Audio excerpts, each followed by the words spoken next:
Lebih dari sekedar kejernihan airnya, Umbul Kemanten menyimpan jiwa.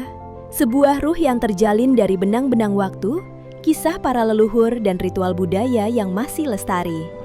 Disinilah alam bertemu dengan adat, menciptakan harmoni yang magis.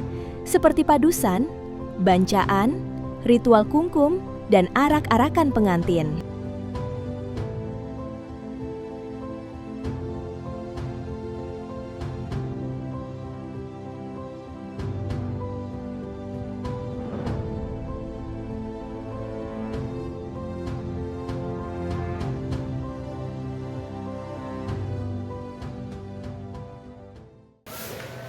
Baiklah, di sini saya akan menceritakan sejarah tentang penamaan Umbul Kemanten sendiri sama sejarah Umbul Kemanten.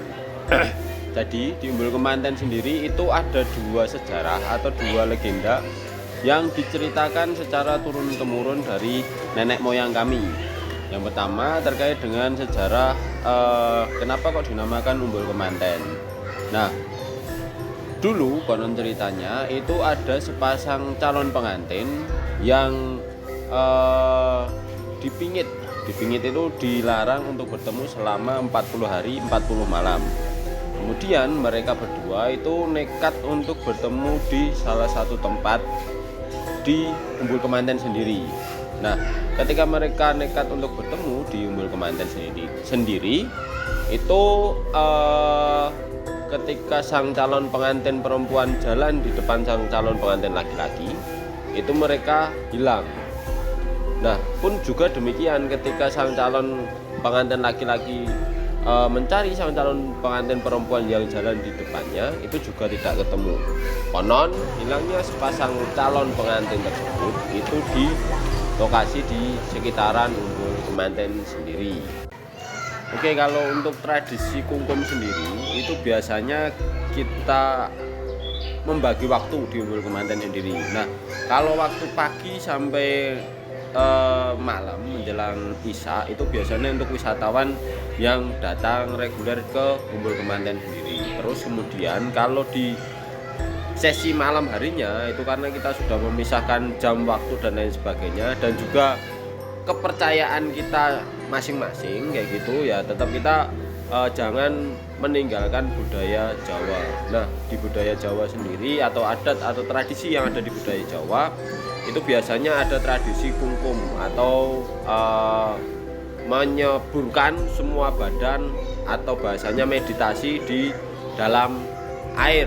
Nah, kalau di Umbul Kemanten sendiri itu juga sedikit banyak ada orang yang datang ke sini untuk kungkum di Umbul Kemanten. Biasanya itu di tengah malam. Nah, ketika mereka datang di sini di tengah malam itu mereka ya karena kepercayaannya sendiri-sendiri ya kami persilahkan seperti itu. Yang penting tidak mengusik alam daripada yang ada di Umbul Kemanten sendiri, supaya nanti ya hal-hal yang tidak diinginkan di Umbul Kemanten itu supaya tidak terjadi dan terhindar dari mara bahaya sendiri kayak gitu. Oke, di Umbul Kemanten sendiri itu juga ada tradisi yang setiap sepasaran itu dilakukan di Umbul Kemanten, yaitu bancaan. Itu dilakukan setiap Jumat Kliwon, biasanya pas pagi hari. Nah, di sini di Umbul Kemanten itu membuat kayak sedekah bumi, yaitu bancaan yang nanti kita hidangkan, kita makan bersama dengan para pengunjung yang ada di Umbul Kemanten. Fungsi daripada bancaan yang ada kita selenggarakan di Umbul Kemanten sendiri yaitu untuk mensyukuri nikmat yang sudah diberikan daripada Umbul Kemanten sendiri kepada kami warga Desa Sidowayah sebagai rasa ucapan syukur dan berkah yang sudah diberikan kepada Umbul Kemanten kepada masyarakat Desa Sidowayah sendiri. Nah, untuk tradisinya sendiri yaitu kita bancaan, kita berdoa bareng-bareng untuk kelestarian alam, kesejahteraan, keselamatan dan lain sebagainya. Setelah itu selesai didoakan, kemudian kita makan bersama dengan para pengunjung yang ada di Umbul Kemanten dan juga semua pegawai yang ada di Umbul Kemanten sendiri. Di tengah arus zaman yang terus mengalir, Umbul Kemanten berdiri sebagai penanda bahwa warisan leluhur tak lekang oleh waktu.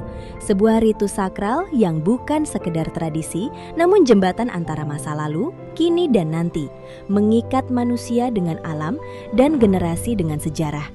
Dalam setiap tetes air, dalam setiap langkah kaki di tanah yang sama, tersimpan doa, harapan, dan penghormatan kepada asal-usul. Masyarakat tak sekedar melestarikan, mereka menghidupi, menjadikan budaya sebagai denyut kehidupan sehari-hari. Dan saat matahari tenggelam di ufuk tradisi, kita diingatkan, budaya bukan hanya untuk dikenang, tapi untuk terus dijalani. Inilah Umbul Kemanten, lebih dari ritual, ia adalah cermin jati diri.